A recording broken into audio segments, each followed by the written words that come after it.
Welcome to another live stream edition of the Hard Rock Show. I'm Andrew. I'm Dave. We're here once again to go through a bunch of new stuff. It's actually for the first time. It's actually kind of funny because we get this little viewer counter up in the top left corner here, and it's for the first time ever. It's showing a big fat fucking zero. So this is going to be interesting to see how when we're actually going. Usually you get like a zero right up until we go live, and then now it's just like nothing. Nada. No one gives a shit. So maybe, Dave, while I do the preamble, maybe just give a quick check to make sure we are actually live on Facebook for me, just to make sure. Oh, no, we've got some numbers now. Hey, welcome aboard. People on Facebook jumped in. All right. We're winging it as we go. All right, anyway, we're here tonight to go through a bunch of new stuff. We're going to talk about the latest releases from Aussie band Nicolas Cage Fighter, as well as the mighty Arch Enemy. We're going to revisit a classic from Faith No More. We've got a special guest joining us very soon on all that sort of stuff as well. Yeah, so that's what's coming up. We're going to talk about venues taking a cut of band merch sales. Got an overrated, underrated coming up as well. So there's generally a lot to get through as always. We're going to do something a bit different. We normally talk about a bunch of singles. We're going to actually start moving that to a different way of doing things. You'll see all that very, very soon as well. So it'll make the streams a little bit shorter, but you get more content in other areas. So just stay tuned on all that to roll out over the next few days. What else? I think that's about it. A big thank you, of course, to our fantastic sponsors in Squidding, Screen Printing, Alt, Colt, and Rockstar Finance. Find them, give them a follow or a like. Do the same thing with us. Everything you need to know about us and our sponsors, as well as links for the music we're talking about tonight, it's all in the description box for the episode, so go and check that out in there. I'll also put things in the comments, as usual, as we go through. That's about the usual stuff to get through. Dave, how you going? Yeah, I'm okay. Jogging along, not much is happening at work. It's a quiet period, and it's raining at the moment, so crap time of year. I'm waiting for summer. But starting to think about Halloween, starting to think about Cobra Kai Season 5, so life is getting exciting. We were looking at some outdoor decorations, me and my daughter. So we found a unicorn that's a skeleton. It's an inflatable skeleton unicorn, so I think that's pretty cool. Only my daughter. That pirate one looks cool as well. But I want to get something that has Bluetooth, so I can put some horror metal songs on as the people walk past. I can hit them Wednesday 13. I think that'd be cool. Okay, but I hadn't even thought of that. That's a cool one. What would that be? Because you can do it at Christmas. You have people sync up the lights to music. Yeah, we got to do that with Halloween. I really can't find anything though, so I might just get a Bluetooth speaker and just sync it up that way. But you'd think something would be built in to some type of skeleton or something, or a graveyard thing or something. I should patent it. Looks like it hasn't been. It isn't out there, Dave. You should invent it and go make yourself some money. I'll just blue tack a really cheap speaker to something. Sell it on Wish. I'll make a fortune. Yeah, well, that'll do. I want to see your kids' reaction to that when it goes live for the first time. I want you to video that.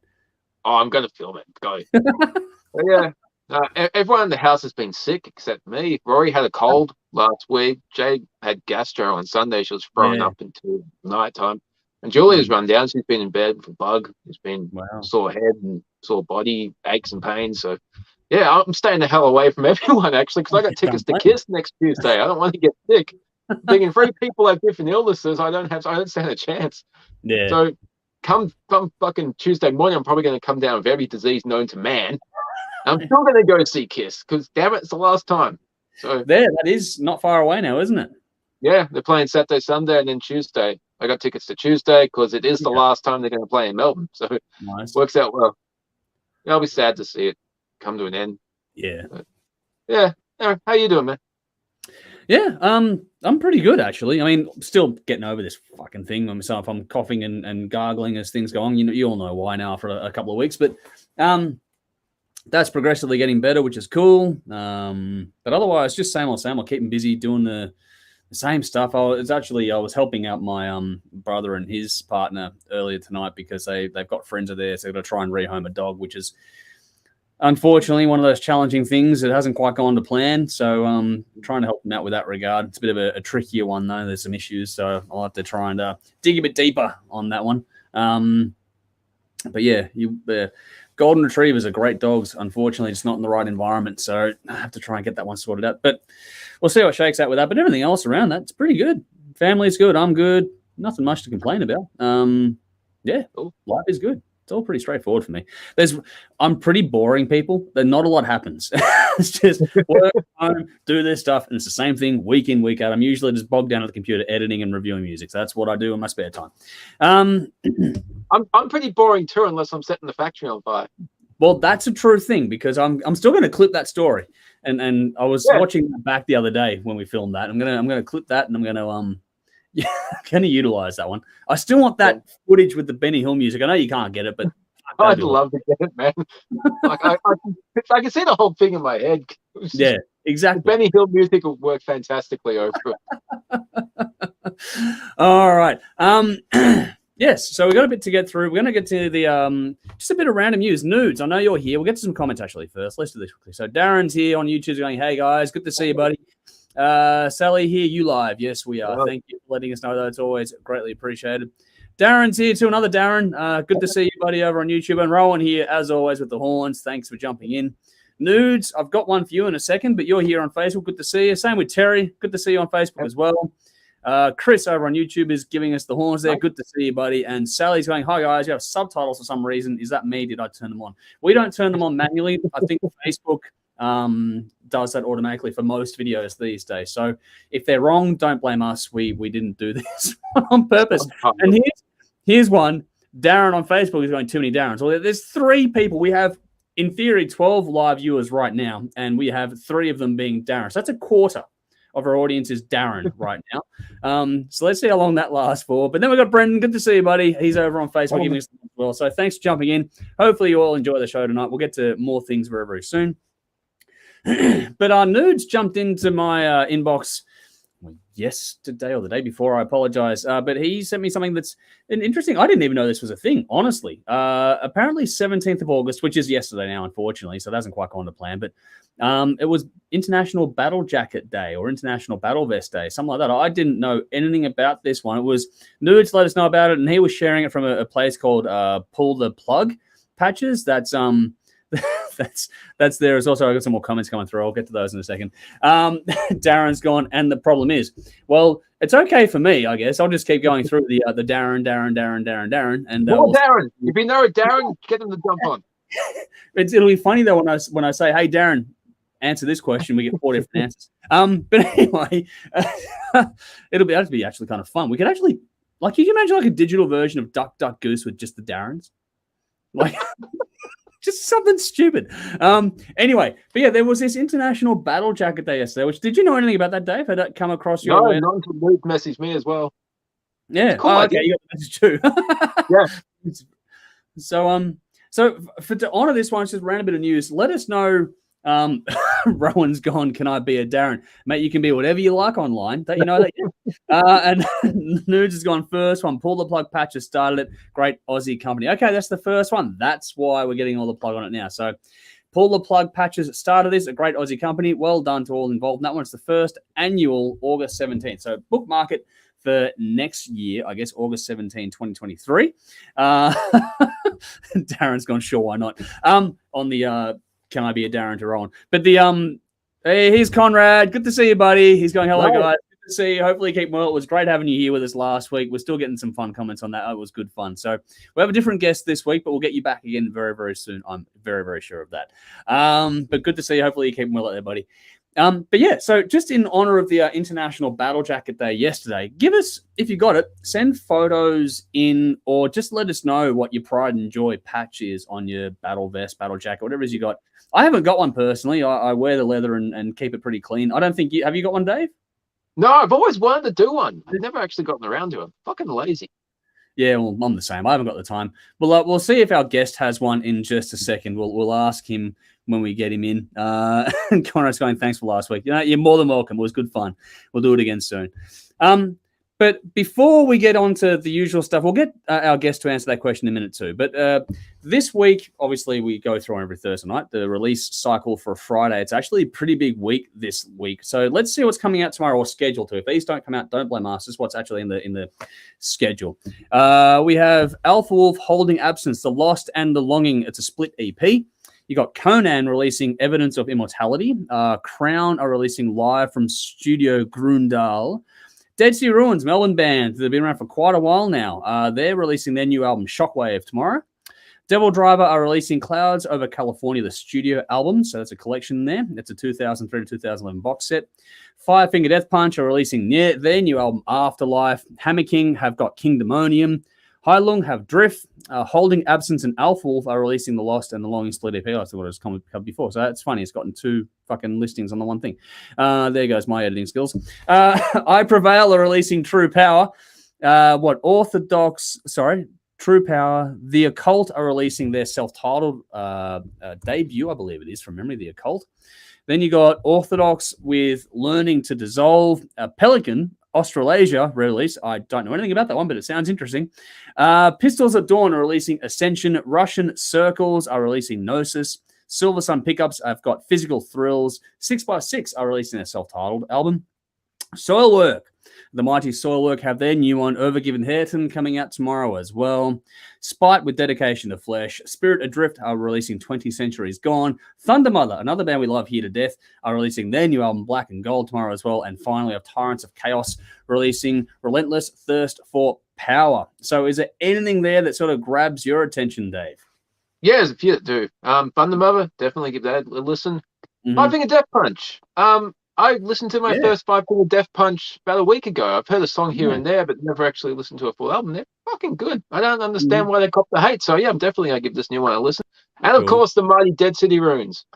I'm actually spewing I'm going to the wrong night to see Kiss because they're the support slot for one of them. So screwed that one up. But I've seen them live a few times and they always fucking deliver. The albums are always great. So yeah, keen for new music from them as well.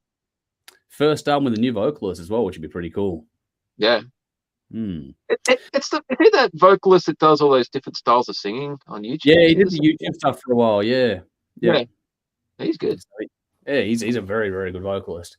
I'm the same as you, but I would add the Soilwork album to that little list of mine too. That's the one I definitely want to check out. But I'm curious, just going through Pelican with Australasia. I'm curious. It's a re-release. I have no idea what's going on there, but just curious. I don't know anything about it. So just because of the name, it's one of those things.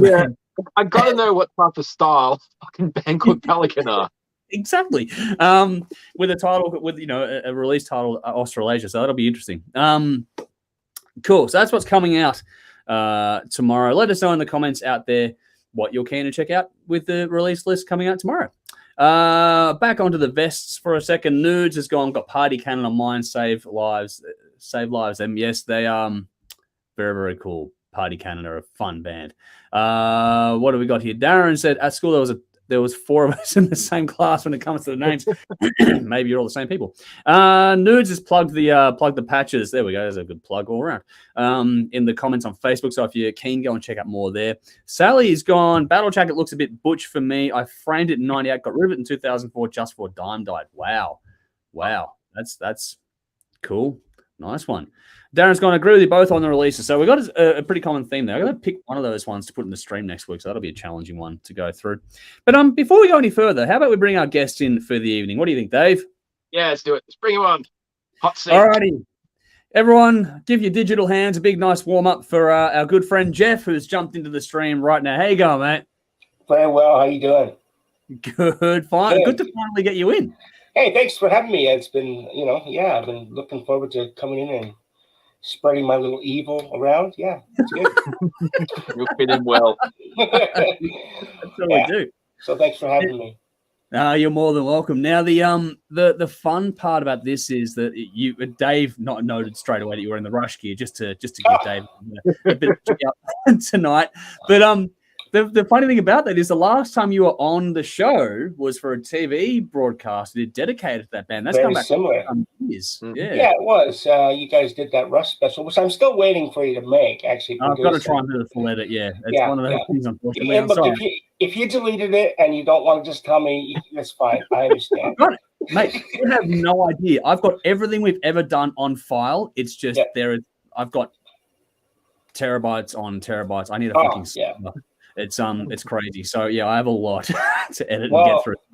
They say what the camera puts 10 pounds or something on you as well. I was fat bastard impersonated back then. I was 160 kilos back in those days. Not anymore. Trust me. I'm about Are you looking well, man?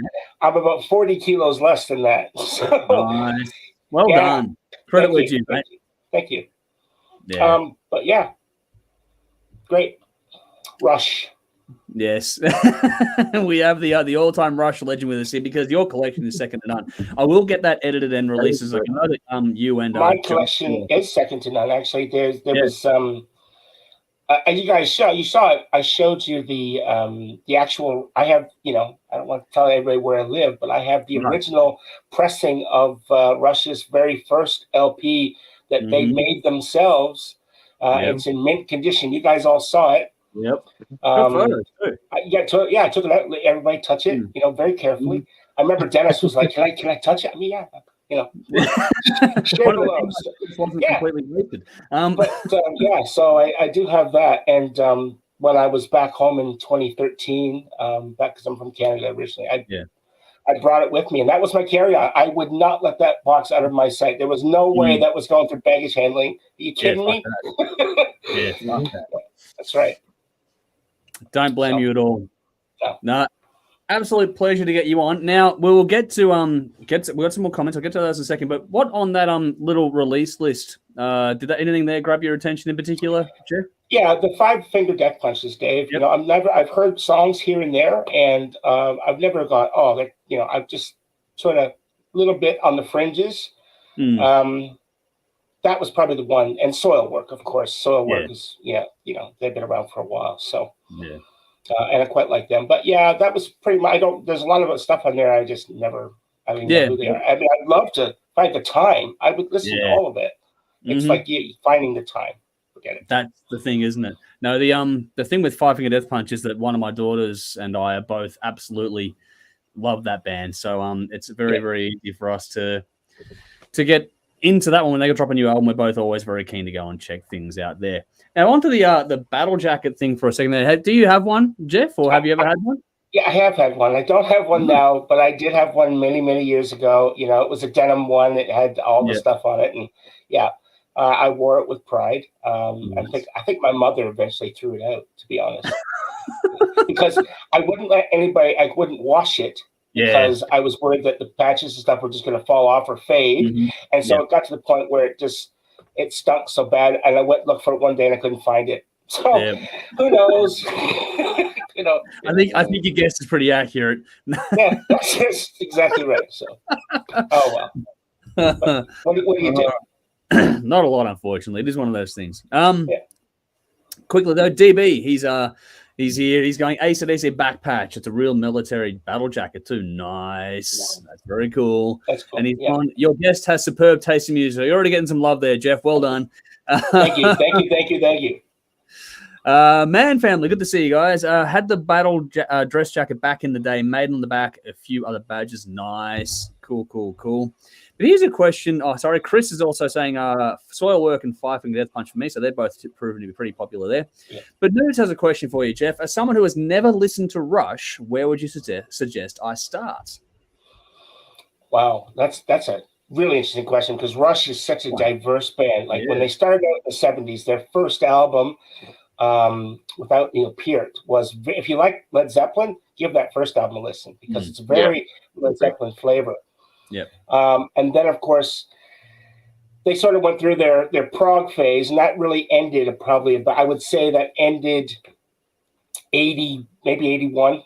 And then they started getting into more of the rock stuff and started, and then they went through like almost a poppy phase in the mid 80s.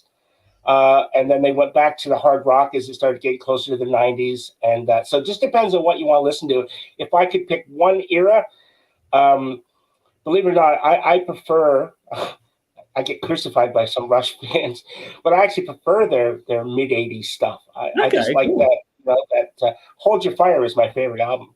Nice. And that's my favorite album. I could listen to that. It's almost a desert island for me. Nice. Yeah. Cool. Well, there you go. Hopefully that helps you out there, Nudes. DB jumped in here too with saying, I started at 2112, worked out well. That's not a bad place either. Yeah, it's not a bad place to start. Can't go wrong. And just to let everyone else know, sorry, just to, go in.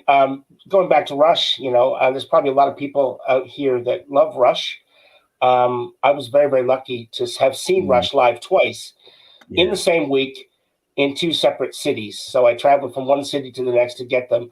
And it was their last show in 97 before they ended, because they ended the tour. It was the very last show.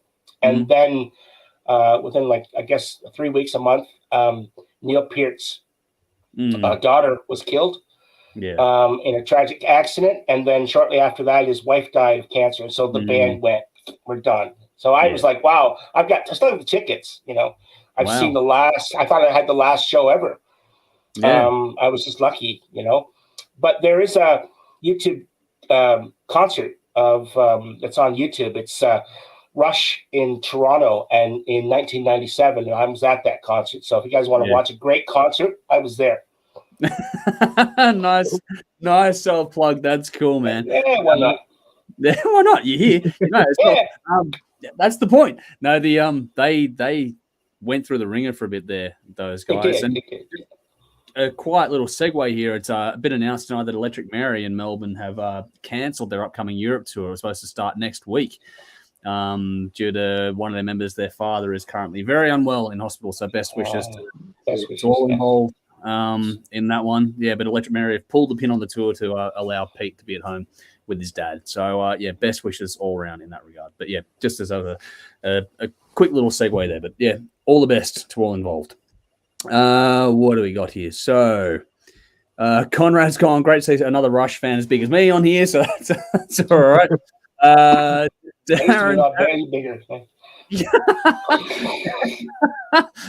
Darren has said, I had the army jacket with Aussie, speak of the devil on the back. Nice. Very, very cool. Nicole is here saying hello. Good to see you again. Hopefully you're keeping well. But Darren loves Caress of Steel, so there's another good choice as well. Wow. There you go. Conrad's going, best album to start with might be 2112, Permanent Waves, or Moving Pictures. Moving Pictures is probably a good one too. I think Moving Pictures, really. If you want to, it's probably the most inoffensive album, you know, as far as, you know, everyone loves. That's why it's sold, 10 million copies. It's because it's so good. Yeah, nice. Yeah. Conrad also seen him a couple of times. Saw him twice in London, 2 nights running at Wembley Arena on 30th anniversary tour. That's fucking cool too. Nice. All right. David's here saying, love your work, guys. Thank you for joining us. Hopefully you're enjoying the show. Thank you for tuning in yet again. Love having you with us here as well.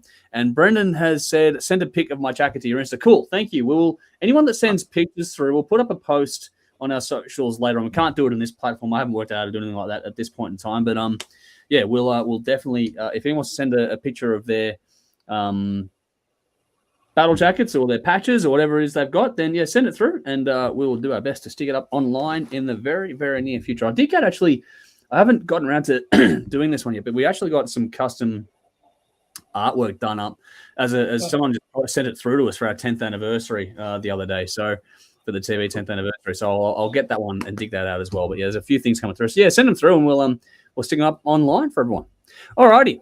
We're going to do a couple of things here. So we're putting Jeff on the spot while we do this one, but Dave and I will sort of walk you through it. We're going to get into the hot topic first up next. And this is one that's been going round and round in circles for the last few weeks, actually. I thought it would have died down by now, but it keeps, kicking up. So I figured let's give our thoughts on this. And that is the I forget what it is. I think Original Tim sent it into the crew chat. We've got Dave about or was it you? I forget who it was. But someone sent in a video of a punk vocalist absolutely going nuts because the venue were, or was it a deathcore? I don't know. A vocalist was going nuts because the venue were taking a cut of the merch sales for the band.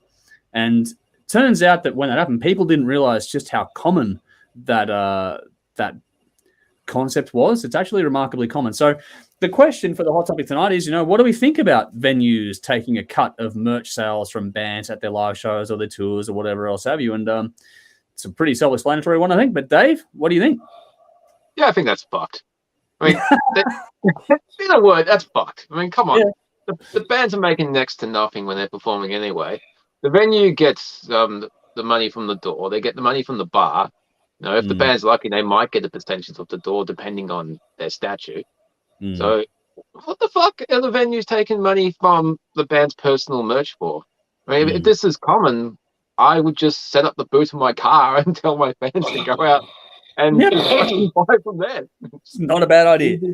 Yeah. I mean, why lose some of your personal income for your personal merch? I don't see the point of that. It's silly. Mm-hmm. Alrighty, Jeff, let's throw you in. What do you think of it? Well, Dave said it all. I couldn't agree more with what he said. I think it's despicable. I think the bands are struggling as it is, and, no one gets rich touring unless you're a big major band, and then you don't care at that point. So the few dollars that you do make, and they've got their hands in there, excuse me, that's not good. Not good. So. Yeah. I think the biggest surprise to me was working at, I mean, I knew about it, and I'll get into it in a second, but people not knowing how common this actually is, and it's remarkably common. I've actually been in a position before of negotiating to get rid of it for events we put on in the past. So it's more common than you might believe. The problem, the biggest problem I have, I mean, you guys have said it all perfectly, but the biggest problem I have with it is that the venue are taking a cut of something where the cost is completely borne by the band. So the band have to get the merch printed up and worked out and all that kind of stuff. The venue haven't pitched in anything for the costs involved in creating the merch, yet they're taking a cut of the sales. This is on top of their bar takings, on top of the venue hire, because there's usually a guaranteed fee for hiring a venue big enough for this kind of stuff too, by the way. So I think that it is the ultimate rip-off skim bullshit. I don't know how a venue can justify it personally, especially when they have other avenues to earn where bands can only get paid to play on stage and sell merch, whereas venues can get hire of the venue itself. They get bar stuff. Yes, they have overheads to cover, but that's part and parcel of running a venue as a business. I would have thought same thing as the band. Where's the cost of a tour? If it doesn't go well, then they're out of pocket. I find the idea of venues taking a skim off of the sales, and it is remarkably higher than you think. It can be up to 30%. I've seen before. I think Conrad put that there. Wow. Yeah, it's not small. It's not like robbery. That's a robbery. Yeah, I mean, the band would be better off giving them free entry for the night so they can sit there and sell the merch for them kind of thing, give them some signed merch themselves after the night. Like, I don't know how many people would jump at that, but that would be a better way to do it. I don't know why the venue are justifying a cost attached to it. I can't see it personally. But yeah, I've been in the unenviable position of having to deal with that in the past with events we've put on. So it's not fun, and I would like to see venues do away with it. Like I said, it's a thing that's the venue bears no cost, so I don't understand why they get to take a cut of the profit from that. I think that's a bit rich. But for those thinking about this, maybe that's why your tour t-shirts cost so fucking much more than the stuff you buy at things like JB Hi-Fi, because everyone's got to compensate for that markup somewhere, and it always gets passed on to the consumer. So we all know who loses out most of all, especially in these times. So there you go. Make of that what you will, people. Generally speaking, it's the same as everything else. Get whatever you can from the bands as much as you can, because you never know who's got their hand in the pocket, or in the till, I should say. Because, it's one of those things. Got some comments on this one. DB's gone, yep, fucked. Had no idea. Unbelievable. Yeah, like I said, it's much more common than you believe. Conrad said, I've known venues take up to 30% of merch sales. Nicole says, no, they shouldn't profit off the band's merch. Delete the venue. If you do that, if you delete the venues, you're not going to have many left. I'll tell you that right now. Yeah. Nude says venues get money from punters drinking, bands get 100% merch money. I think we all agree. Chris says venues taking money from merch sales can get in the bin. Well done there. What do we got here? Darren says, agree, Dave, it's fucked. And then Danny's gone straight, Chris. There we go. So here we go. Conrad's gone. It happened to Corrosion of Conformity in London. So the band asked the pub across the road if they could sell their merch in the pub, which the pub agreed for no fee. Percentage was a huge fuck you to the venue and good on them. That's cool. Finding a workaround, that's clever. Well done. Sally says, I think it's fucked too. Back in the golden days of metal, the house got the door and the band got the merch. That was fair enough because the band wears the cost of merch production. Not everyone is going to buy merch at the gig. The venue getting the door was guaranteed because every punter paid to get in, and it was worth giving the band the stage. Things change. Yes, they do, unfortunately. DB says, as a big, deep Purple fan, I was listening to an interview with Ian Gillan speaking of early days, and he mentioned eating dog biscuits. That's how broke he was. Tough business on that. It is an extremely tough business. These sorts of things do not help at all, unfortunately. So that's what it is. But I'm glad it's more in the awareness now, if that makes sense. I'm hoping that this might spur a bit of a change with it being so roundly panned. I haven't seen anyone supporting it. I don't know anyone that supports it personally, but I could be wrong. If someone has a counter argument, then please let me know. I would actually be open to hearing it. I can't think of one personally. Alrighty, on to the fun part. We'll get to our game for tonight, and that is overrated, underrated. Jeff, I'm hoping you're familiar with the concept. Are you at all? I think so, yeah. Cool. All right, so it's about saying basically, do we think things are overrated, underrated, or about right? And so today we're discussing that when it's always a thing that goes viral, and it happens pretty often. When kids perform, metal and rock covers, and it's always, oh, look at these kids, it's so fucking great. And it goes somewhat viral or it goes extremely viral. Do we think that little facet of things is overrated, underrated, or about right? And Dave, we'll start with you again. I think it's underrated. I think it's fucking awesome. Kids are inspired to learn how to play, and they put in the effort, and they want to share what they've done with the world. I think that's cool. It makes me feel inferior because these kids are like 10 years old and they can play way better than I can. And I've been trying to play these songs for longer than they've been alive, and they're just showing me up. But, if it's keeping these songs alive and it's keeping the next generation interested in music, and people discover these bands from these viral videos, then I think it's win-win all around. Now, the only drawback I could think of is if you want to become a serious musician, there is so much content out there today, so you need to find your own stamp that makes you unique. So every band started as a cover band. We now have this wonderful thing called the internet where you can get your stuff out there. Once you stop being a cover band, you need to find something that makes you unique. I mean, if you think about some of the biggest bands we've seen recently, Ghost, Alien Weaponry, and The Who, and they're all very unique. They all have something that stand out. But yeah, I think this is cool. Nice. What about you, Jeff? Overrated, underrated, about right? I think it's I think it's a great idea. I think it's underrated. I really do. I think it's I think, as Dave said, it's gonna the younger guys, they're coming up, and there's so much things they don't know. I mean, look what Stranger Things has done with Metallica, and there's people that are going, "Who's Metallica?" I mean, I don't know what rock you crawled under, but maybe it's just because of the age gap. They just don't know. They're just not exposed to it. So anytime we've got that sort of thing, it can only be good. It can't be bad. Yeah. I think with things like Stranger Things and Master of Puppets, it comes into suddenly a song that your dad or your mum listens to isn't just daggy parent music. It becomes cool part of the popular culture of the day, which has a lot to cut through, I think. Yeah. Even that, though, if your parents don't listen to that song, you've never heard it, you've got no way of hearing it. It's not played on radio. It's not played on TV. No, I mean, it's on Spotify, it's on YouTube, but you have to know what you want to hear when you go looking for it. If that's not in your circle, you've no way of hearing it. So people saying, how the fuck have you never heard of Metallica? Well, your average 10 to 15-year-old probably never has. As simple as that. That's right. They're not going to be exposed to it. So if viral videos is going to do that, it's the new radio. Absolutely. It's the new rage. It's the new fucking video hits or with MTV, whatever we used to watch. It's all about streaming now. Yep. Yeah, that's right. That's exactly right. Well, let's make it 3 for 3. I do think it's underrated as well. Ladies and gentlemen, get used to this. This is the new world, okay? The phone is it. Whatever gets cut through on there is where it's at. And if we can have kids playing these songs and inspires other kids to pick it up, and we get, the genre of music we in particular all love that are tuning into us and doing this stuff here tonight, if it spreads more of it around, be it new songs or some classics, I don't give a shit. I'm all for it. So, I think it's a bit underrated, to be honest. I think that people get a bit jaded, and I understand why, because it happens a bit, but at the same time, don't take it for granted, because it won't be long before it stops being our genre. It'll be the 80s and 90s pop hits will go viral next for us, and then it'll be a bunch of rap stuff, and it'll go through cycles. It will do all these things. Be grateful that we have things like Stranger Things, doing it at the moment, and other shows as well. The nostalgia effect is about right for that time frame, but that's going to move on just like everything else does. Wait till the TV shows that are nostalgic for the 90s come about. That's going to happen sooner than you think as well. So Dave's already cringing. So that will happen in time. So enjoy it while you can. I think it's being a little bit underappreciated because it will go through different cycles at different times, and we'll see how long we've got it for. But for now, enjoy it. I think, the more the better, as far as I'm concerned.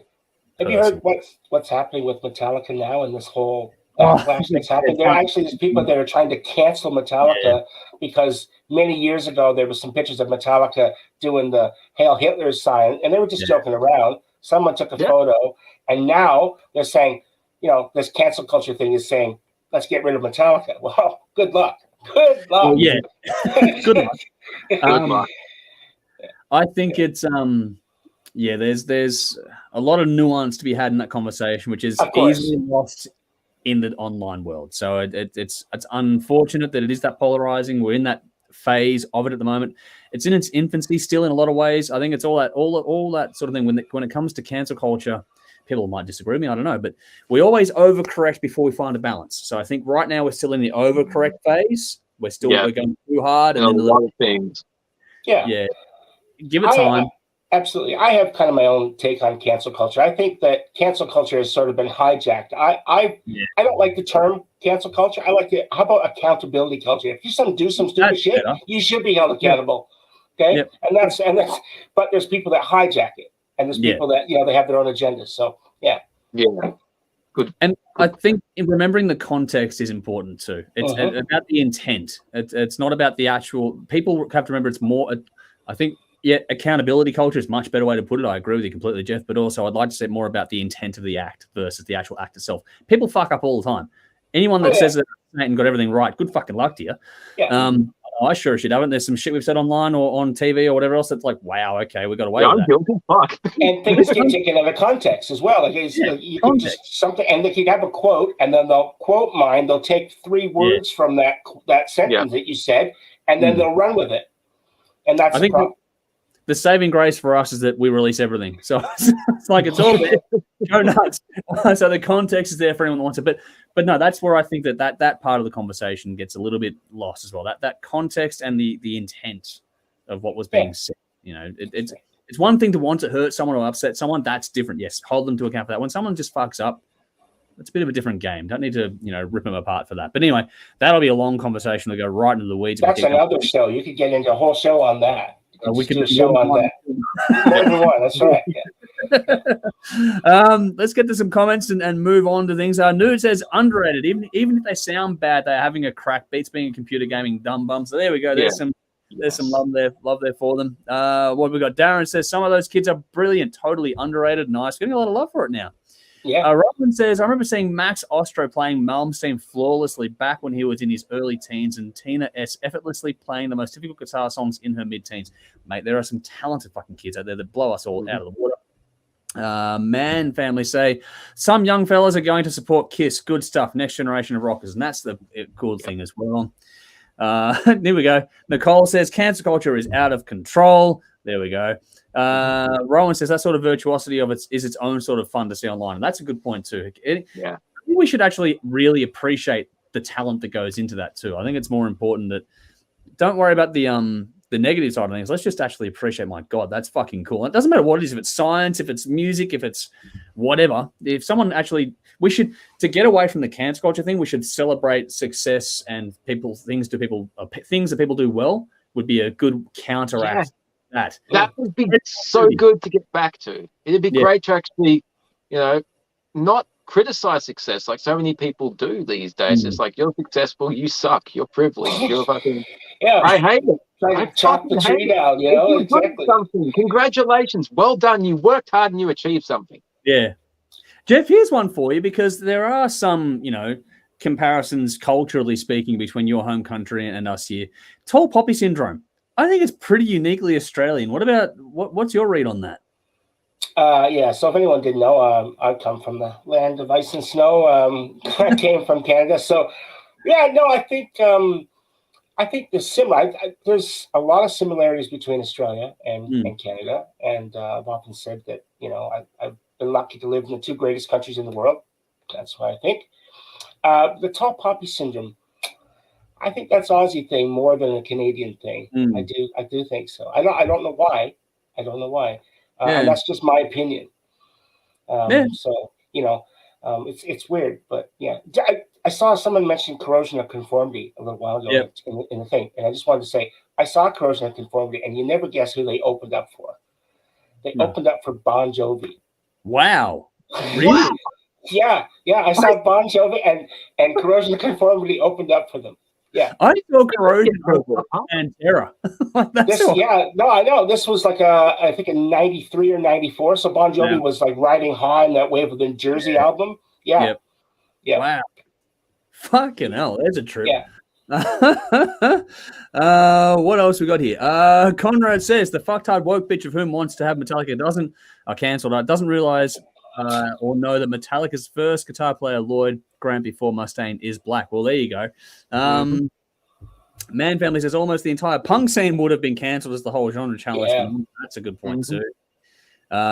Nicole says Taj Farrant and Lilac are amazing youngsters. There we go. Got some good one. Mal says, hey, I've heard of Canada, I think. Well, I would imagine so. Oh, here's one. Okay, DB is going top 3 Canadian bands. For me, Rush, Saga, and Triumph. This is, ooh. Oh, fuck.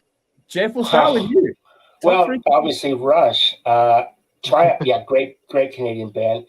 I'm going to go, Saga's good, but I'm going to go April Wine. Okay. Yeah. And I've seen them as well. They're great. Yep. Yeah, they're more of a rock band. You know, it's kind of like they came out of the 70s and they went into the, the early 80s and stuff, and they had that rock, very rock mainstreamy sound. But they're a great band. Great band. Yeah. Yeah. I'll probably think of somebody else after, and I'll be like, oh, why did I say that? What about you, Dave? Nickelback. Oh, hey. Okay. I'm joking. Justin Bieber, yeah. Yeah. Oh, fuck. Offhand, I can't really think of any. I don't want to say Rush. Oh, here we go. Well, there's the Guess Who. They're a great band. I mean, that's on American Woman. They wrote that. Overdrive. Another great band. Dave's passing, is he? Yeah, I'm trying to Google, but I'm not coming up with anything. Come on, Dave. It's right here. I want to see Dave admit that Rush is like one of the best Canadian bands out there. I want to hear it. They're the most successful Canadian band, that's for sure. I'm not just saying that. They are the most successful. You're right. Yeah.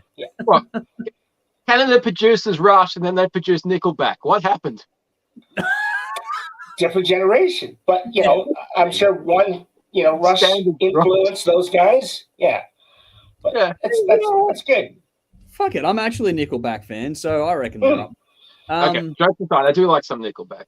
Okay, well, all right. I like Michael Bublé. I mean, what's the matter? Yeah, actually, he's a fucking good vocalist. I don't care what I've seen him twice. He came to Melbourne. My wife dragged me, and I tell you what, it was one of the best concerts I've ever seen twice. Everything live is entertaining as fuck, too. Like, he's a long way from boring. So that's right.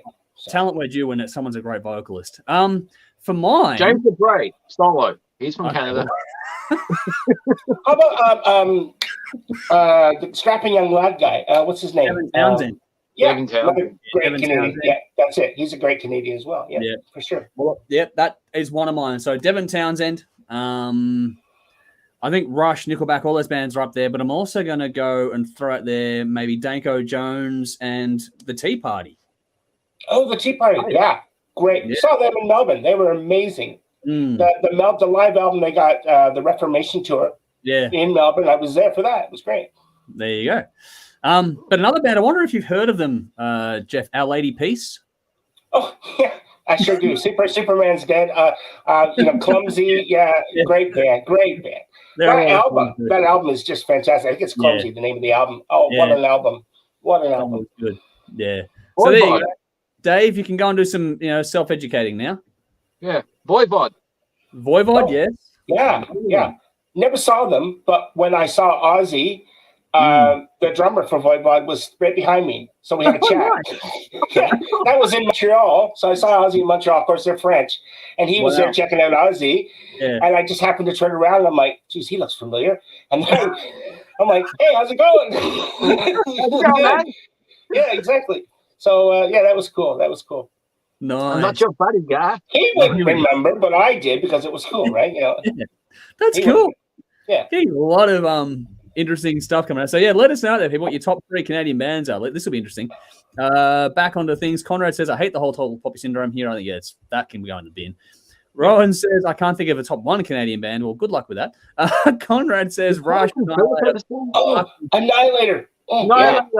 What a band. Annihilator. Yeah. Mike Mangini played drums in them for them as well. Don't forget Exciter.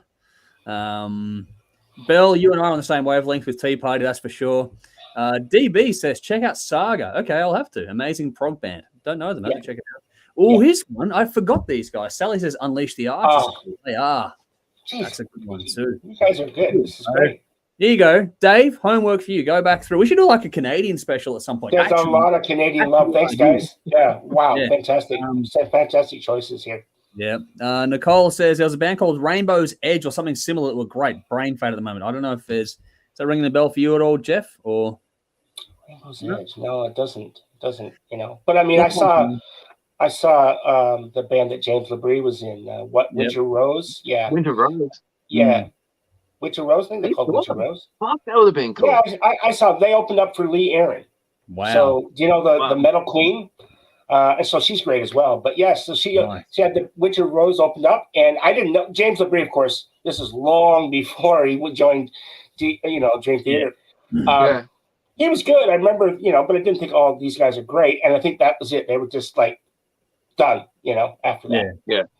Well, that's the album he sent in when he auditioned. So that was pretty impressive on that. It's been ages since yeah. I think I did dig that one up. Chris says Rush and Annihilator. Rowan says Devin Townsend, which we've all covered that too. DB says you can't go past April Wine. Says another one. Thank you. News says top 3: Teenage Head, Exciter, and 3 Inches of Blood. So there's a few for everyone to go and check out. Teenage Head and Exciter. I don't know 3 Inches of Blood though, but I know the other two. Yeah. Okay. Cool. Gears here from Norway saying, hello, all Vikings. Much love from Norway and my band Viking Queen. Good to see you again, buddy. Hopefully you're keeping well over there. Vinny's joined us on Facebook too, saying, love Tea Party. Temptation should be everyone's get out of bed track. That is a good song to wake up to. But by the way, evening gang, cold, wet, miserable Thursday night in Melbourne, where some of us farewell the Breaking Bad and Better Call Saul universe forever. Haven't watched any of that. No spoilers. I haven't seen the last one. Yeah. People. I've seen Breaking Bad, but not Better Call Saul yet. The last episode. Yeah.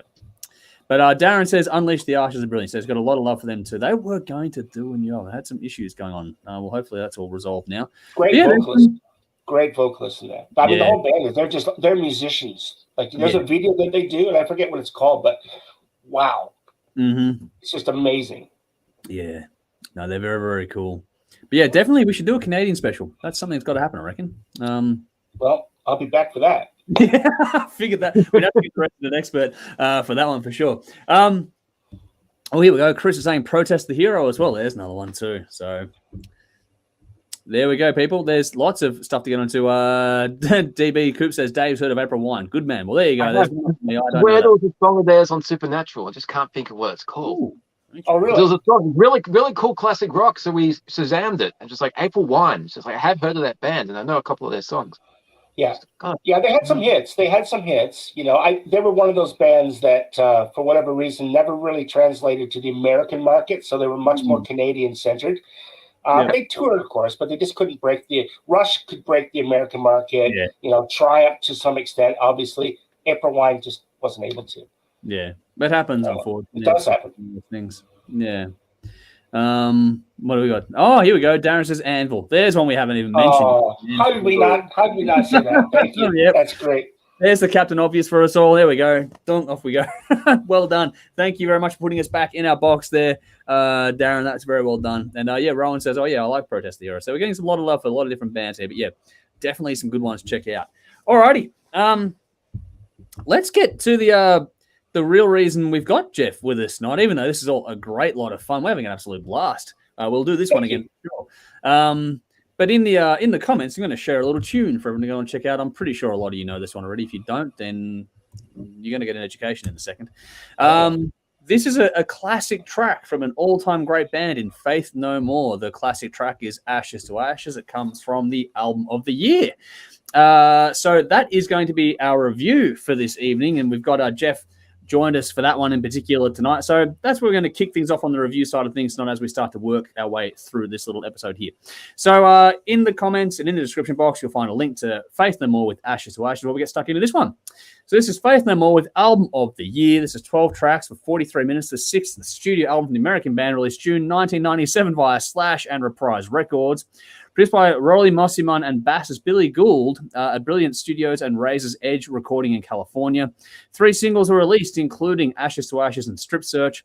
The album peaked number 41 in the US, number 7 in the UK, number 1 here in Australia and New Zealand, though. It also charted quite well all over the world, but has only been certified here in Australia, and that level being platinum.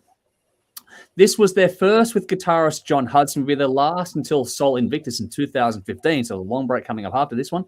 This is this week's Patreon Choice Classic Album Reviews. If you want to get involved in this one, you know what to do. Hit up our Patreon page. Link is in the description box, and get your votes in on that one. But we'll go to you in a minute, Jeff. But Dave, we're going to start with you. Well, of course you are. Of course. Yeah. This is not the first Faith No More album we've reviewed. And I really hope it's going to be the last. I am not a fan of this band at the best of times. And this album does absolutely nothing for me. You, man. I am so glad Jeff is here because somebody really needs to defend this. Because my God, this was a struggle to get through. Wow. And I got through it twice. I really tried, but I don't understand this band at all. And this is nothing like what I've heard from this band before. I think they were doing some serious drugs when they were writing these lyrics. Fuck me. Yeah, well. Wow. The first song, Collision, that is really not a good opener to an album, but it does set up the scene for what's to come for the next 60 minutes or whatever. Yeah. For me, it just drags along for a very long time without switching gears. And it was painful. It was really, really painful. I was going to drop this one, but I decided to just have some fun with it. But yeah, I'm sorry to diehard fans, but fuck, I would honestly listen to Nirvana before I put on the Faith No More album. Or even Red Hot Chili Peppers. There's a few songs of the Chili Peppers I like. I can Would listen you listen to to Rush before this, Dave? Yeah, absolutely. I like Rush. I just can't handle the vocals. His balls never dropped. And they got worse as he got older. It's like they fucking retracted upwards. It's just bad. I'm going to change your opinion on that, Dave. You wait. I'm sorry, but this album has to go in the bin. Oh, wow. You're being album of the year. Yeah. I miss the days where how fucking pretentious is that, calling your album of the year? I know 1997 was a bad year, but shit. Wow. What you should do, Dave, is I'll get some of these made up. We'll give everyone a bin. You can just sort of throw something in there from that worked well because I feel bad not ending a review with scrunching something up and throwing it. Putting in the bin. Yeah, I miss those days. I miss those days. All right. Jeff, do you have a retort? Wow, do I have a retort? Yes, I have a retort. Now, admittedly, album of the year is a kind of a pretentious title, okay? It's like, it's straight out of the Grammys, right? Mm-hmm. I'm surprised other bands haven't heard of that or done it before. Maybe they have. Exactly. But I think that Faith No More had to do something because after they lost Jim Martin, they were probably not knowing what direction they were going to go. And this new guy that's coming in, this John Hudson, he's going to bring all of his influences and things like that. I don't know if we heard a lot of that on the first album. Maybe a lot of these songs were written prior. But I think this is a pretty good album. I don't think it holds up to Angel Dust and even the one prior, which is King for a Day, Fool for a Lifetime. Album before that. I think that's a better album as well. But I think, you lose your main guitar player, things are going to happen in the band. And And it came out in the music. But I think that this is a pretty solid album. I think Ashes to Ashes is a classic track that, I think anyone heard that going to go, oh, yeah, I've heard that before, even if you're not a Faith No More fan. The opening song, Collision, was that like a train wreck for you, Dave? Was that leading up? Is that what you mean? Yeah. I don't know. I think it's a good opener. And then Strip Search is another great song. Strip Search has, there's a feeling about it. There's something, it sets a mood really evocative mood. And I can't even think of the words. It just sort of has. It just set. You just turn the lights off and just. There's a weight to it. That's right. Yeah, I think, and I think there's a few other songs that I like as well. Helpless, She Loves Me Not, and the album, Pristina. I think that's the album closer. Yeah. Yep. That to me was like, it felt like the end credits of a movie. Yeah, and it just sort of like we had just witnessed something. Because it doesn't really have Pristina sort of like this. It doesn't really have a chorus. It just sort of music, just sort of all pieced together. But it's beautiful. It's beautiful. It's your processing track. It's the one you sit there at the end. It's the afterglow moment. Yeah. It allows you to sit back and go, oh, okay, cool. So I don't think it is album of the year, and I don't think it deserves that title if you want to get technical. But maybe they needed to do something to get people's attention, because it would have been. Remember, this came out before, internet wasn't a big thing back then. Yeah. We didn't have. It wasn't for another couple of years. Napster came along, 99. So when this was like, how can we get people in the stores that like our music? How can we get them to buy the album? Well, call it album of the year, and it worked. It's the early equivalent of System of Down going, steal this album. Yeah, exactly. That's exactly. Yeah, it's exactly what it is. Just the title is enough to go, wow. Yeah. So I think it's. If I was to rate this out of 10, I'd give it a. I think it's a good solid 7.5. Yep. Cool. Yeah. Now, I like the album. Obviously, I don't think it's. I know a lot of people love this one from start to finish. For me personally, I would rather go to The Real Thing and to Angel Dust before I would go to Album of the Year. Those would be my top two from this band in particular. But this is a fucking solid album. It's funny because I like Sol Invictus too, for that matter. I don't think this is as crazy as other releases they've got out there, but this has some twists and turns in it. The punch from Collision and then that offset the next track in Strip Search, excuse me, that sets up your borders. You've got Collision, which is just insane, and Strip Search, which is that more moody, emotive kind of track, and that gives you your broad brushstrokes to sort of paint within. And that gives them a huge canvas to work with, which is fantastic. This was the band's first attempt with Pro Tools, and there's some fun being had with the layering in this one, which you really pick up on. You give it a deep listen. For me, it's pretty cool, being the production buff that I am. But those little bits of layering and little attention to detail and using Pro Tools for the first time gives each song even more points of difference to each other as well. No two songs in this are really that much alike. It's actually a really interesting listen. Just not as extreme as previous releases, if that makes sense. As with all their work, there's some great peaks and troughs across this one. That you got the dynamics for a listen to this. You get everything. You get a real spread musically on this one across this one. There's a little bit of everything from start to finish, which is really cool. And I thought this one, in a lot of respects, was probably a bit darker. There wasn't as much fun while listening to this one. There's still great music and loads of talent on display and all that kind of stuff too, but it just doesn't feel like it's as much fun. There's a certain weight to this one, which it's definitely got that, quote unquote alt rock kind of feel going for it, which is, where you get tracks like Strip Search, for example, coming into play, and probably things like Pristina and Ashes to Ashes, for that matter, as well. But you can easily see why, from that era, this one stacks up probably a lot more memorably than others from the same time. Ashes to Ashes is one of those songs, you hear that riff at the start, you know exactly what it is. That riff is just in your head, the whole song from there, and that is a moment you can hang your hat on if you're writing anything in your life ever, really. Great mixing on this one, even though it's if you go through digging the actual process of how they sent stuff back and forth to each other, and a lot of it was digitized, it was all a bit of a mess with how they were getting things done.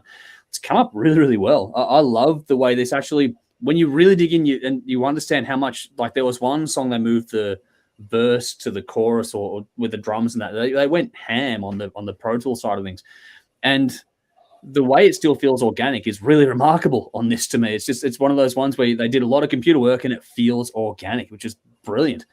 Mike Patton, as always, is the star of the show on this one, though. He is, well worth your attention, if nothing else. He is a brilliant vocalist, one of the best as far as I'm concerned. And the performances from him, but also those all around him in the band. So you got the new guitarist come in. I thought he fit in just fine. I think that the way they give the platform for Mike to go off on is just brilliant. And, everyone plays their part. And that's what makes this band really interesting, is that it's always, you don't know what you're going to get, but everyone plays the part to a T, which is brilliant. I've mentioned this one's a bit more, darker, maybe a bit more sedate, but there's still plenty of aggression on this one too. Lots of grit. This one is there's a lot of punch, and those moments when they come in really accent different sort of highs and lows on the album nicely. And you've got Naked in front of a computer on this, followed by Helpless. That's another one of those 1-2 punch moments where it's like, what the fuck are you getting on an album? Like that's the opposite sides of the coin. Precisely. It's another really cool moment. The way this thing flows is brilliant. I love it. It just flies by as a listen for me. You got some of the older kind of funkier stuff in Mouth to Mouth. That was a cool little throwback moment there. But like I was saying before, you got the all-time classic Ashes to Ashes in here. Lyrics, storytelling are really immersive, as always, with what pretty much anything that Mike Patton does in particular. But it's different. This one's a bit more subversive, but it all sucks you in.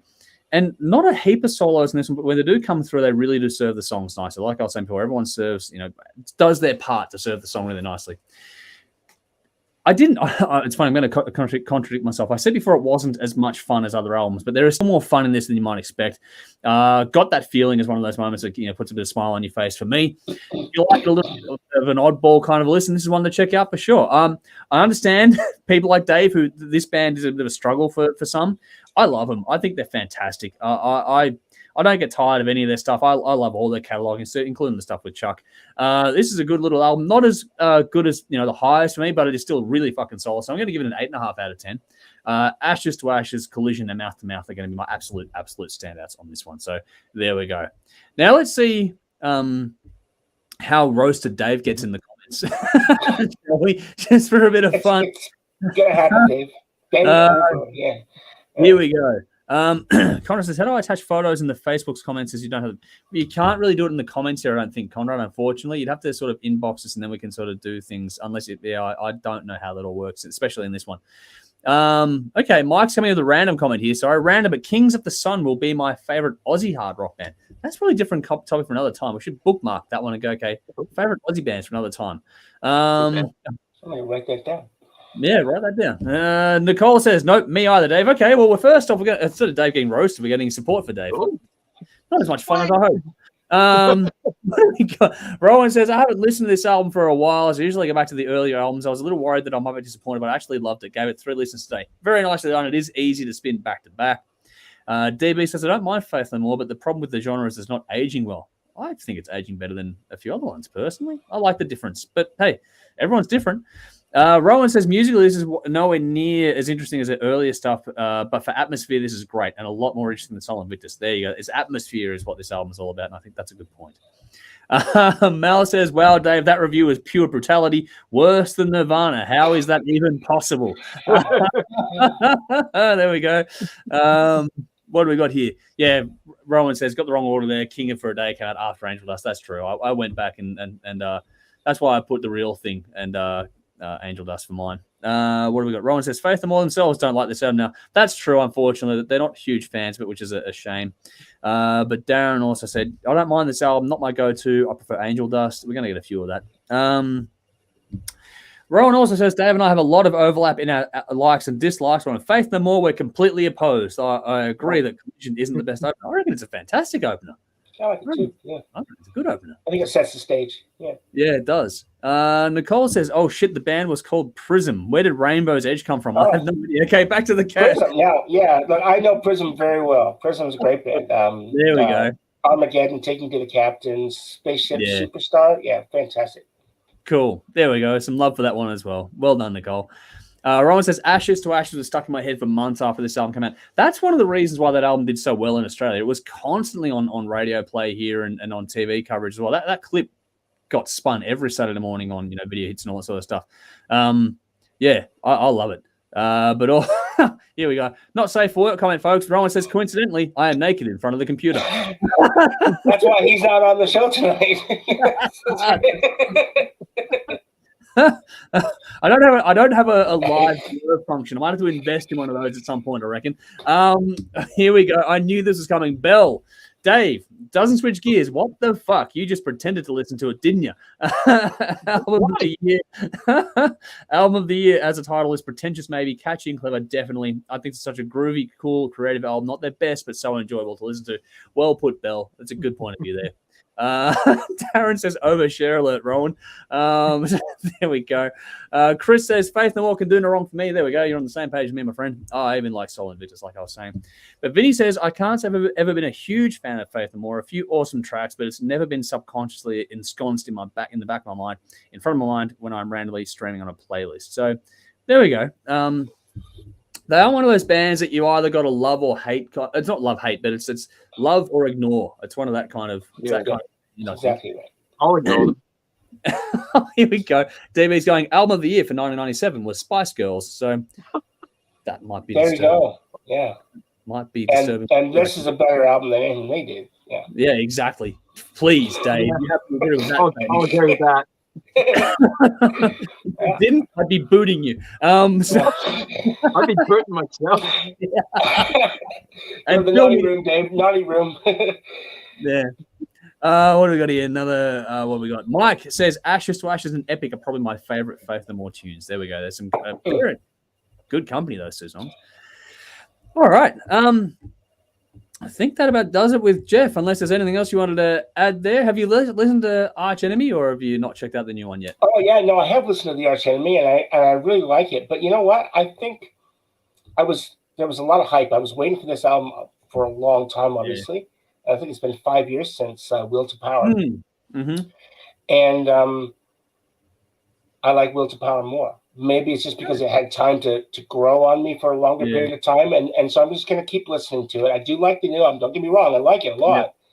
Yeah. I just think, that Will to Power has sort of its claws in me. Yep. So maybe that'll change and, with some more listens. There's some good songs in there. Yeah. But, I still can't get like the chorus from, Reason to Believe and stuff from Will to Power. I just love that song. It's an amazing song. Okay. That's my song. That's my gateway song for anyone who doesn't know the band. Yeah. And then I'm like, what do you think of this cool singer? No, that's a girl. What? So that's usually what I do. But anyway, guys, look, it's been an absolute blast having me here. Thank you very much. Thank you for both of you. And I look forward to coming back. I hope you have me. So, definitely. Now, before I go, Dave, I got two little things to say. So I want you really you have to trust me on this, okay? Now, I know you don't like Rush, all right? I don't. I just don't like the vocals. I know. So there's two songs, okay? So their last album came out in 2012, so 10 years ago. Yeah. And it was called Clockwork Angels. And there's two songs on there I want you to listen to, okay? It's one is called The Wreckers, and the other song is called The Garden, the very last song on the album. And if that doesn't get you just to like at least something about Geddy's vocals, you're a lost cause. Sorry. Okay, fair enough. I'll give them a listen. The Wreckers and The Garden, okay? Yeah. And great songs. Anyway, thanks, guys. Rock on. Yep. Drink up. And, see you guys. Thanks. Absolute pleasure. Thank you once again for coming in. It's been an absolute blast. All the best, guys. Yeah. Thank you for having me. Cool. We'll get you again soon. Don't worry. Thank you. Bye, guys. Take it easy, mate. Cheers. All righty. That was fun. That was cool. What do we got here? So Rowan also said, must be about time for a new album, please, Faith More. I'm pretty sure they've gone on the record of saying they're not going to do any more studio albums. So I think they're about done, unfortunately. Mike says Mike Patton's got like 27 other bands, doesn't he? Yeah, he's got heaps going on. Oh God, Mel says Spice Girls are better though. Gonna disagree with that. DB says Jeff. Who is Jeff? Jeff is a good friend of ours. He's one of our top Patreon supporters, along with Belle, who's in the comments here tonight, as well as in the past we got TC. We've also in the past had oh my God, Lee. Lee was on as well, and also Conrad, who you saw last week. Got some people that in the Patreon tier that they get access to these sorts of stuff. So we always find some good people to bring into things. And Sally says, thanks, Jeff. Jeff, there you go. So got some love there for Jeff. We'll get him back again in the near future, I promise. We're going to do more of these things with our guests very, very more regularly, I think. Dave, what do you reckon? I think we should. Yeah, it's always fun. Brings a new energy. It does. We're agreeing too much recently, man. Have you noticed that? What was that? You and me, we agree too much recently. I know. Except tonight. Jeff and I agreed we can put you in the bin. So that's all right. Yeah, fair enough. So you're on the outside. DB says Jeff is great value. So there we go. More love for Jeff. And Nicole says thanks, Jeff, as well. He's still here in the green room, which is cool. He's watching behind the scenes now, which is always lots of fun. What do we got here? I think he's jumping into the comments from what I can see down there. So in the comments, in the description box, you're going to get a link to another song for another band to check out while we go through and do a second of 3 reviews, and then we'll get out of here tonight. This one comes from Nicolas Cage Fighter, one of the best band names going around. So this is Nicolas Cage Fighter.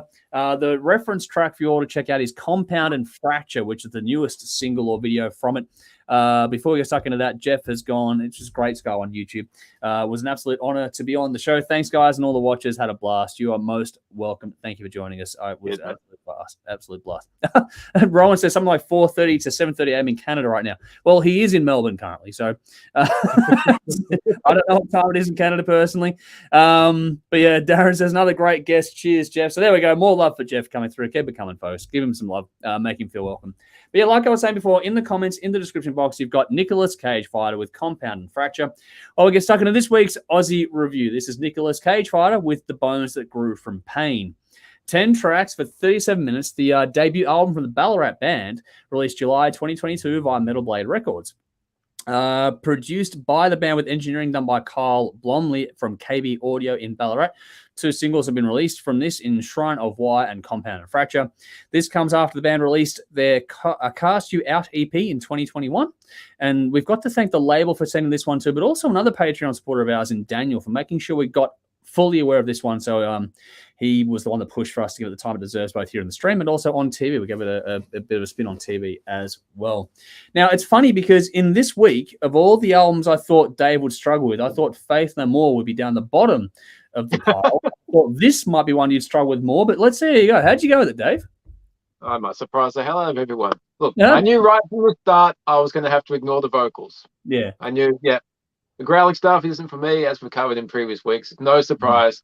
So I figured, okay, I'll just go in and just ignore the vocals because they're pretty incoherent for the most part. Although there is one song where I picked up words, which was good. Yeah, but yeah, I'm sure if I googled the lyrics, they would be great. They'd be important topics and they'd be well written. I just didn't. I didn't have time, but I'm sure it's really well done. Look, this is heavy and aggressive. Musically, it's fucking impressive. Nice. There's some interesting shifts in mood and tempo. And for all the modern feel that it has, it's interesting because it's not just a full-on onslaught. There is space. There is room to breathe in the composition, which is refreshing for music and bands like this because a lot of the time it's just like, we got to be fast and then we got to be faster. Or there's some space, which is cool.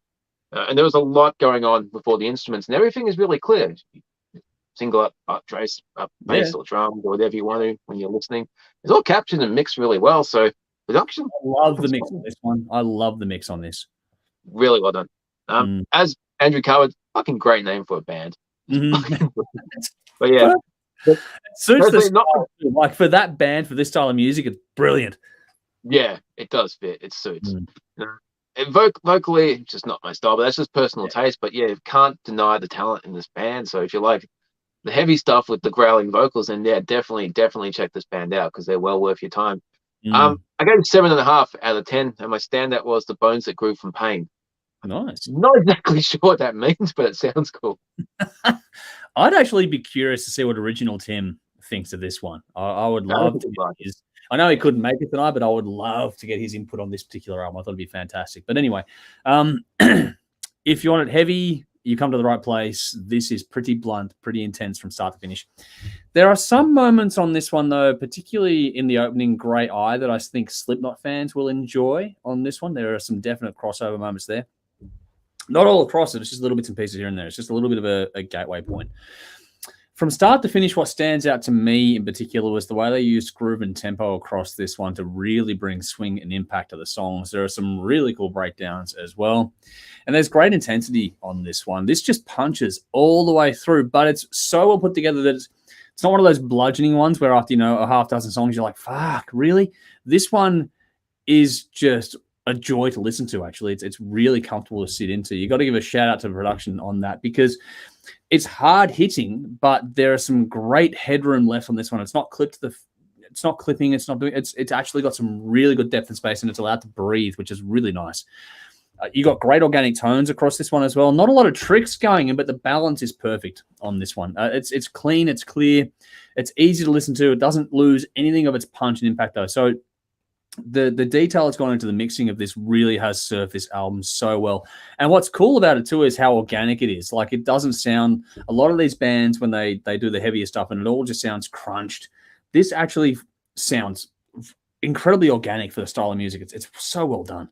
The layering in of the cleaner tones across this too, and that was brilliant on this, especially for the style of music. I love the snap they balance that off with or bounce it against. Like, this whole thing, like in terms of mixing this style of music, this is a masterclass. I love the syncopation across the board on this one too. Some really nice push and pull with, little breathing moments on this one. Like what was done in Coughing Nails with the little EQ. There was a little moment there where they EQ'd the drum fill just for like a couple of bars and then came back in. Little moments like that were really well done across the album, just to give you a little bit of a breath. This would be a hell of a fun show to watch live, I reckon. If you were just to go there and watch this live, it'd be fucking great. Slower touches like Static Abyss are really well done. They have all the impact, and you can imagine those swinging a bit more live as well.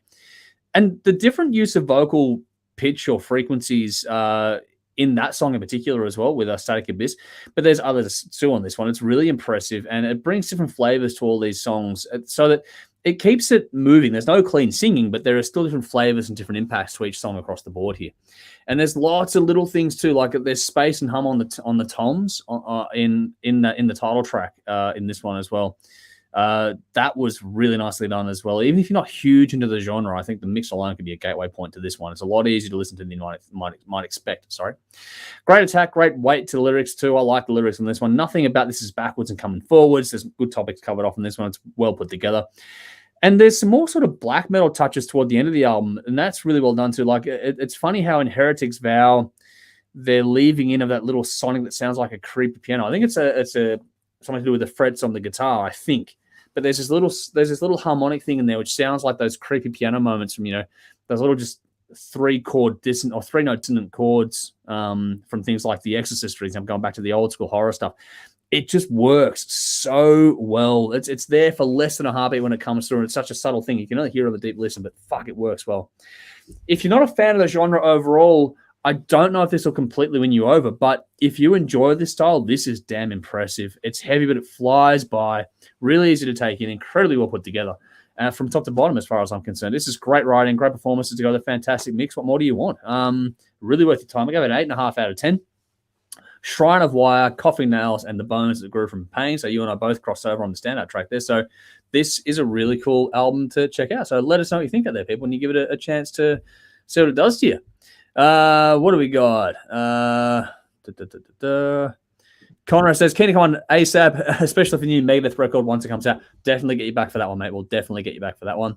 Mike says, going to Kiss. Hope it's better than that Symphony BS I was ripped off on. So there we go. Maybe you'll see Dave there if you're going on Tuesday. Darren says, really like these guys. What the fuck is with the name? Hey, I think it's a great band name. And Jeff saying, thank you guys. Appreciate love. Yeah, lots of love here. All right. Bell says, this album was a welcome heavy change after all those pop singles on the playlist this week. But yep, agree with you both. Great music, great mix. There we go. And Darren says, great sound and energetic, but I'm with Dave on the vocals. Kind of reminds me of the delivery style that Nikki from Pagan used. Actually, that's not a bad comparison. I liked, yeah. But Pagan was something else. Like, fuck, I wish they'd get back together. They were a great band. Yeah, we should do a throwback review on that one at some point, I reckon. Alrighty. So we got one more to go, Dave.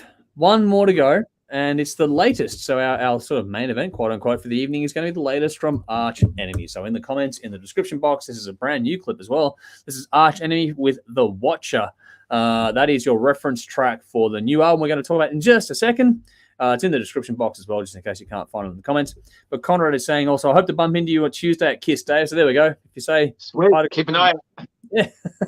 Hopefully you guys bump into each other. But anyway, one more to go. This is Arch Enemy. The Watcher is in the comments, so go and check it out. It's in the description box as well. But let's do our final review of the evening. That is Arch Enemy with Deceivers. 11 tracks, 45 minutes. The 11th studio album from the Swedish band, released August 2022 via Century Media Records. Produced by Jakob Hansen, 5 singles have been released, including Deceiver, Deceiver, and House of Mirrors. This album marks the band's longest break between studio albums after this was pushed back from a July release. The band are well loved and have been a little bit hit and miss over the years with us on the show, but let's see how this one goes. Dave, are you a fan generally of Arch Enemy? Not overly. There are some songs I like. I like the guitar work usually. The vocals have always put me off, but I do prefer Alyssa. So they've become a lot more interesting for me in recent years. All right. Cool. But yeah, I did very much enjoy this. This is actually the best thing that I've heard from them. Granted, I haven't heard everything from them, but yeah, this was very cool. But yeah, they used to feature heavily in Guitar World when I bought that magazine religiously, and just some of the lessons and interviews, the fucking guitar playing is amazing.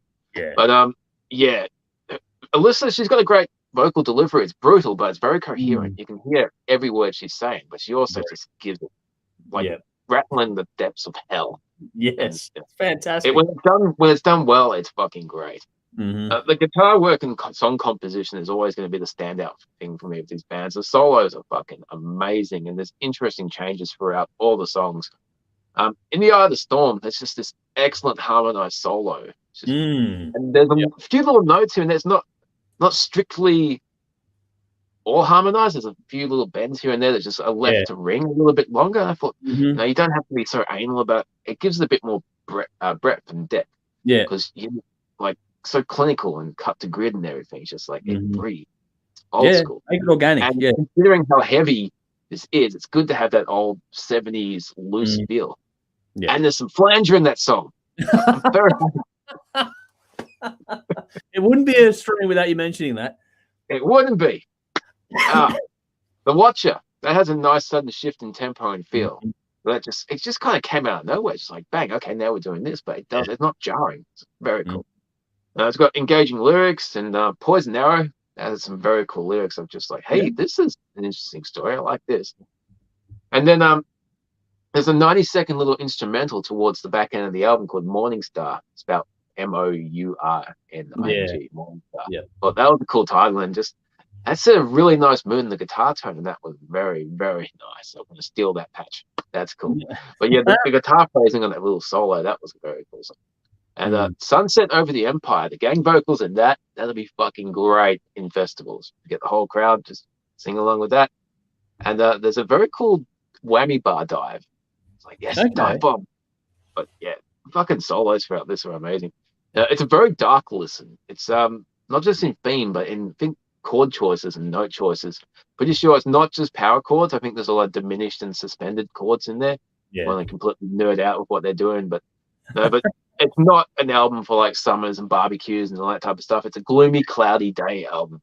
But in contrast to all that darkness, there's a bright tone that they've set for the melodies and the solos.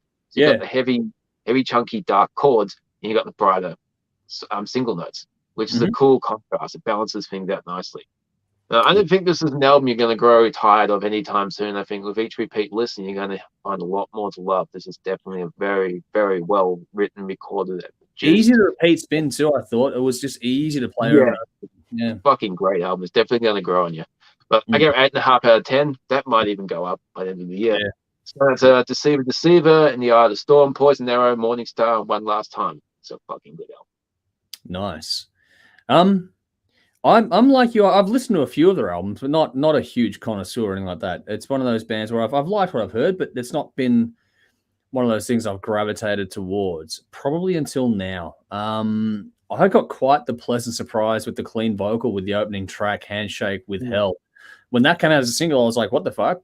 That's cool. And I remember that, yeah. I know Alyssa's done other stuff, and I'd have to dig more into her back catalogue, but her clean vocal, what the fuck? I'd love to hear more of that. I don't know. Like I said, I don't know all of her stuff. I'd have to go and check it all out, but wow. She actually filled in for Nightwish once when Annette got sick. So they got her, and they got a couple hours. My brain's fucked at the moment, but yeah. And they learned the show within a couple of hours and had to go out and perform it. But yeah, she fucking nailed it. Yeah, I think she's an underrated vocalist. Going back to underrated, overrated for a second, but yeah, definitely. It's only on the one song. I'd like to hear more. I might go and dig through her back catalogue to go and find more. I don't. But if Arch Enemy decide to use it more, I won't complain. That said, it is like I was saying, just the one track. It's just the opening. Beyond that, so if that clean vocal doesn't do it for you, don't worry. You hit that and it's gone. The rest of the album is exactly what you're looking for from this band, and then some. It's nice and heavy. It's got all the aggressive vocals you want. Her delivery is that snarl. It's just otherworldly. It's fantastic, and there aren't many. It was actually funny because I was playing this driving to work to Zach. The opening track came on, our boy Zach, and he was blown away when I pointed out that the clean and the harsh vocals were the same person. He was like, "What?" He hadn't heard anything like it. He was like, "What the fuck?" So that was cool. One of those little, father-son moments that you think about later on in life. But that was really fun. So yes, it was really cool to get that part. But just her delivery in the heavier stuff is second to none. It's absolutely brilliant. So well done. But that said, for all the impact and all sorts of stuff, you got more drama than you think. That the composition really does lean into that side of things too. There is the use of keys across this album was really well done. I thought that was a really good addition to this one too. And there's more melody than you expect. Well, not in the vocals because that's been covered off in the opening track. But across this one, you got the pitched harsh vocal, which does add to that element, but also the guitar work. I found the way they put hooks into either the lead work or the rhythm guitar was really, really well done. And that said, Dave covered it off. The lead work is fucking phenomenal across this album. For me, though, I love the rhythm and the syncopation on this one too. Deceiver has all that going on, but it really cranks things up, from track 2 and beyond. Like that is just a great one there. But like you mentioned too, the clarity in the vocals is impressive. I love the lyrics, the weight in them, and the clarity given to them in the mix really drives the impact of those lyrics home as well. I think it's really well done and should be done more like this. But for me, it's the rhythm. I know that Dave will love lead work, and the lead work is fantastic. But the rhythm really drives this so well. I love the groove they have. This would be really cool live. It'd actually be more infectious than you might expect as well. This would be a sneaky little gateway record to this band, I reckon. If you're not a huge fan or haven't been up to now, I reckon give this one a go because it'll probably surprise you more than you think. There is great lead work. The dual lead work, in particular harmonizing that Dave mentioned, is fantastic. I didn't make a note of that. Make a note about that as well. But I love the tones across this one. I mentioned the tones when it came to Nicolas Cage Fighter. The tones on this one are fantastic as well. I love the way the clean tones are mixed in, and the synth is also mixed into this one too. And that is so well blended against the crunch of the overdriven stuff so nicely. It's really well done. I love how warm and organic. It's what you were saying. So much of this style is so digitized or snapped to the grid. This one really has that old school groove and flow to the song's performance. It's fantastic. There's great tension and release all across this one as well. There's little payoffs all over this. That in turn makes this fly by as listen. It's so easy. The flow on this is just brilliant. But I love the use of reverb too to get into the weeds a little bit. I love how they've really given some fantastic depth and space using that to these songs. But this pounds. Don't get me wrong. This absolutely smashes. But it's got this epic feel at times. The track The Watcher is a prime example of just how well this can smash you, but also how epic it can feel in the reverb, the space into the songs.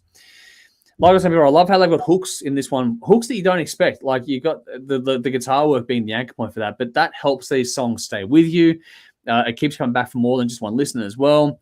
And there's cool little joining moments between the songs. They're really well done, and there's great tempo changes across the one. This is an easy listen to just go through again and again and again. I thought that Poisoned Arrow was a nice little sort of slightly a slower track on the album in the middle, and it's nice. And there's also the instrumental track that you mentioned, Morning Star, towards the end. It's a great little addition. Those little touches to this one, they're not huge departures or anything, but they just do just enough to make it, give you those little more sedate moments that still have a heap of impact in the way it translates when listening to the album. I'm really curious as to what the diehard fans think of this album. I'm not sure. I can't say that I'm one of those, so I don't know where this ranks for them. But for me, I really enjoyed it. I think it's fantastic. I think it's really cool. I think it'll actually open some doors for them. Hopefully it won't alienate old school fans too. I think it's just got something for everyone, both old and new with this one. I think it's a fantastic release. I gave it a 9 out of 10. I picked Handshake Withheld, In the Eye of the Storm, and Sunset Over the Empire. But there's heaps of good tracks all over this, including The Watcher, which we shared tonight. So, yeah, check it out as always and let us know what you think because, yeah, Dave and I both enjoyed it thoroughly, which is really, really cool. We do have some comments. Darren says, love this album. Listen to it several times. Gets better and better. Great guitar tones. And Alyssa's clean and harsh vocals are fucking awesome. So there we go. Some love for it there from Darren. Chris says she was the backing singer for Camelot on their Oz tour. Awesome singer. So there we go. More praise for Alyssa's vocal there. Sally says, Arch Enemy is a middle of the road band for me. Neither a yay or a nay. Okay, cool. Fair enough. Here we go, Jeff. I met Alyssa. She was a backup singer for Camelot. There we go. When they played in Melbourne, I got to meet and greet. We chatted for about 50 minutes while she signed posters. I also picked me with her and the band. Nice. Well done, man. Have to send that photo in at some point. Belle says it ranks very highly, Andrew. So there we go. More love for this album as well. So make sure you give us your thoughts out there too, because we are very, very, very, very keen on this one ourselves. But yeah, make sure you let us know what you think. But I think that about brings us to the conclusion of proceedings, doesn't it, Dave? I don't think there's anything else. We've done it all. We've got it all. So we're going to quickly do some shout outs here. We've got a shout out to TC, Sonia, Lee, Belle, who's here, Conrad, who's here as well, Jeff, who joined us tonight, but also Jason, Brendan, 16x9, Marty, Sam, Trash, Carolyn, Gwyneth, Andrew, Daniel, Man Family, who are here, as well as Adam and Darren. Thank you so much for your support. There's a few Darrens here tonight.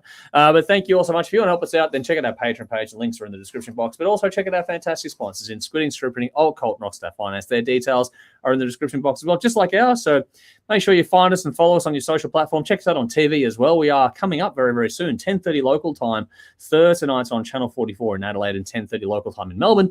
On Saturday nights, 10:30 p.m. Saturday night, Channel 31 in Melbourne. Also, the new app, CTV Plus app is coming, I think, next week. August 24 from memory is the launch date for the new CTV app. So bookmark that and make sure you get onto that one so you can watch it wherever you are on your phone or wherever it's going on. But you can watch online at ctvplus.org.au as well, be the Adelaide or the Melbourne broadcasts. They're both on there as basically a simulcast. Next week. What are we going to? The Australian release is going to have to be Dead Sea Ruins. That's going to have to be the case. Going by the voting up to now, I think our classic album is going to be a certain Guns N' Roses classic, Dave, that is celebrating an anniversary this year. What album is that? Appetite for Destruction. Yep. Fuck that fucking band. Jesus Christ. So I think we'll have to get some people in on that one because we've reviewed that one, 3 or 4 times? You and I reckon by now. Yeah, I'm running out of angles to approach it from. Yeah. So we've done that one a few times, but it is probably going to be it's highly voted. I don't see it being beaten. But then after that, I gotta get my 4 copies out now. I know. One for each review you've done. But the after that the voting gets a little bit more interesting. So just some, I might actually go through here. Give me a moment. I've got a few minutes here before we get out of here. What do we got? So just to scroll down through things for half a second. Fuck no. Okay, I've got so many notes on my computer. It's insane, folks. So bear with me for a second. So we have Guns N' Roses, Appetite for Destruction. But then after that, you got albums like Circus Maximus is getting up there. Devin Townsend, Dream Theater with 6 Degrees of Inner Turbulence, Falcon and Firehouse, Rammstein, Symphony X, System of a Down, TNT and Yngwie Malmsteen, along with TNT and Within Temptation. They're all right up there. In a bracket below that one, you got Avantasia, Extreme, King Diamond, Nebula of Scar, Star One, Wasp. There's heaps. Wasp, we're going to do a special one coming up later this year anyway. But yeah, that's what sort of is in the running at this point in time in the Patreon voting. So if you want to get involved in the voting, doesn't cost you much. Just join any tier you like and get involved in it. But that's what's sort of coming up there. And then when it comes to this week, what are we going to do here, Dave? Because the voting... Well, the commentary has been sort of a toss between Five Finger Death Punch and what was the other one there? Soilwork. Which one do we want to go with? Which one? Let's see. Let's do a snap poll. Five Finger Death Punch or Soilwork. Oh, God. All right, Darren's gone. Another great show. Guys, have a good one. We will. Thank you very much for jumping in. Darren's also get the plastic out for Dave. Yeah, that's coming up next week. Yeah, I'll bring the Vaseline. Yeah, you don't need it. Bella's gone. Oops, haven't voted yet. Well, you have a minute to get in there on that one. What do we got here? Rowan says for a challenge, review Appetite through a brutalist communism lens. That could be interesting. Jeff says soil work. Darren says 5 finger. Nicole says 5 finger. Nude says soil work. Chris says soil work. Bell says soil work. Okay, we're getting a bit more on the soil work side. It was 50-50 there for a bit. I think soil work are getting the winning at the moment there. If that doesn't change, we'll review soil work next week along with what's it called? Sorry, Dead Sea Ruins and Guns N' Roses. That's probably what's coming up next week then at this point. Yeah, more soil work coming through from Sally as well. So I think that's the winner. We'll go with soil work next week. Cool. Something different. But I think that's what's coming up then. Is there anything else you wanted to add here, Dave, before we get on out of here and do a few other bits and pieces before we actually wrap up for the night? But I think the streaming part is done. Anything else you wanted to add there? Done. Yeah, I think that's it. That's it. All right. Well, before we do go, we do have always the bin to feed. So, Dave, what are you feeding the bin this week on the live stream? Yeah. Life is full of disappointments. It happens occasionally. It's rarely that you're disappointed twice in 1 week by a similar thing. Okay. Now, yesterday, I think it was, they posted a picture of the new Wednesday Addams Netflix show. Yes. Now, I don't know. I grew up with the black and white TV show, and then the Addams Family Value movies. Mm-hmm. Gomez never looked anything like a fucking mafia boss. Yeah. It's not just that. He's a midget. He's not that taller than Pugsley. I don't know what direction they were going in with that, but yeah, he does not look like Gomez at all. It's kind of bad. But then on the tail of seeing the preview for Rob Zombie's version of the Munsters, which I was keen for because I like Rob Zombie movies. Yeah. Usually they're pretty good. Bit fucking strange at times, but yeah. So they look the part, except Grandpa looks like some type of dead porn star with his fucking mustache.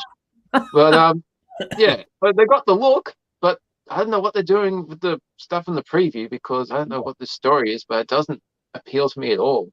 So doubly disappointed. But yeah, minor problems in the bin. So Dave not being impressed by revamped horror in the bin. Yeah, old school horror fan. Yeah, need more originality. And then why are you disappointed by remakes? Just come up with some original creepy family. That would be cool. A new one would be good. I mean, it's funny how the Jetsons were fucking George Jetson was born in theory last week. But anyway, it's fucking bizarre. All right. For anyone that follows me on my personal Facebook page, you'd have seen this one. So I'm going to tell. I try to keep the bin lighthearted these days, but this one I'm going to have to do. To those dropkicks that decided last weekend to protest outside of hospitals, in particular the Royal Children's Hospital, get in the fucking bin, you bunch of troglodytes. Every single fucking one of you. And the people that have supported that fucking nutcase movement up until now, think about it, because you've contributed to this sort of level of depravity that's gone into this little decision they've made, because you've either given them enough confidence or ego that they felt that doing it, they'd get away with it, or two, that because they're not getting the same attention they once were, they're now desperate enough to do stunts like this. Leave sick children in particular alone, but anyone that needs to get their healthcare taken care of, just because you don't want to get it, do what you want.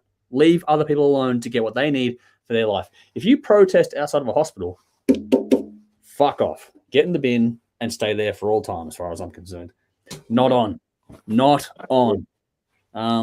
So yeah, sorry to bring it down there, but I wanted to get that one off my chest because I'm still angry all these days on. For those that know me well, you'll know that I have certain family members that are alive because of the Royal Children's Hospital. So I'm very grateful to them and the work they do there. So leave them the fuck alone.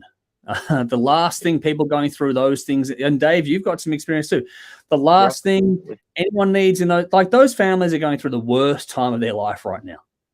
And you figured it was okay to go and stop people getting in and bang some drums outside. Fuck off. Like, I cannot understand the level of selfishness imposed in that one. So anyone that supports that, get in the fucking bin and stay there. I don't want nothing to do with you. I want you gone.